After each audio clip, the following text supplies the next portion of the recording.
Assalamu alaikum warahmatullahi wabarakatuh. An kanubagaw aw folen kɔfɛ ni an ka sigiko filanan ye Imam Musa Kulubali fɛ yen Lafɛbugukaw fɛ yen nɔ. Bi an da bɛna se fɛn dɔ ma n'o ye silamɛya yɛrɛ ye mun de ye. Typhoon officiel. La magie du cinéma africain. Vous présente. Alhamdulillah Rabbil Alamin. An bɛ Ala fo ka Ala tanu ka Ala barikada ka kisi ni nɛɛma ni barika ɲini Ala fɛ ka ko ka danfɛnw na kuntigi kan ni Alakira Muhammadu sallallahu alaihi wasallam. Alhamdulillah bi ɲininkali ye ɲininkali nafama belebeleba ye ko silamɛya ye mun ye. Sabula Ala ko ten de i bɛ baara o baara la surtout diinɛ baara a ɲɛdɔn. Ala ko ko arifuni qabla an ta'buduni. Jɔnw a ye n dɔn fɔlɔ yanni a k'an bato. O tuma silamɛya n'i ye silamɛya lajɛ silamɛya ye mun ye? Silamɛya kɔrɔ ye mun ye?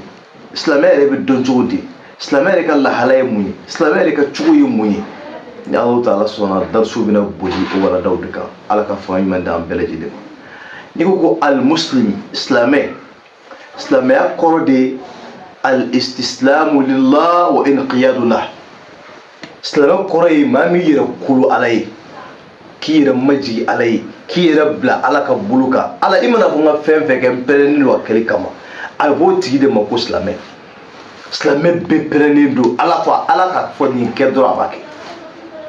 O tuma silamɛ kɔrɔ de n'a fɔra ma ko silamɛ, o kɔrɔ de ko al-istislamu lillah, maa min y'i ka ko bɛɛ bila Ala kama.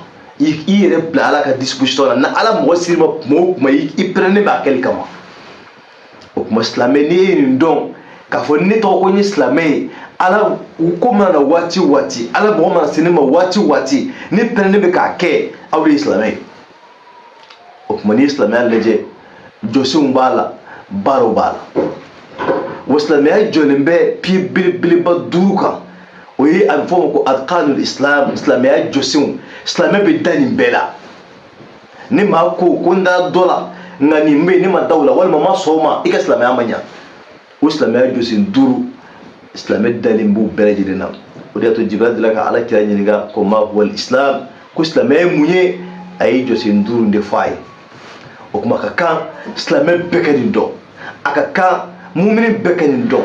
A ka kan Alakira Muhamadu manton bɛɛ ka nin dɔn sallallahu alaihi wasallam.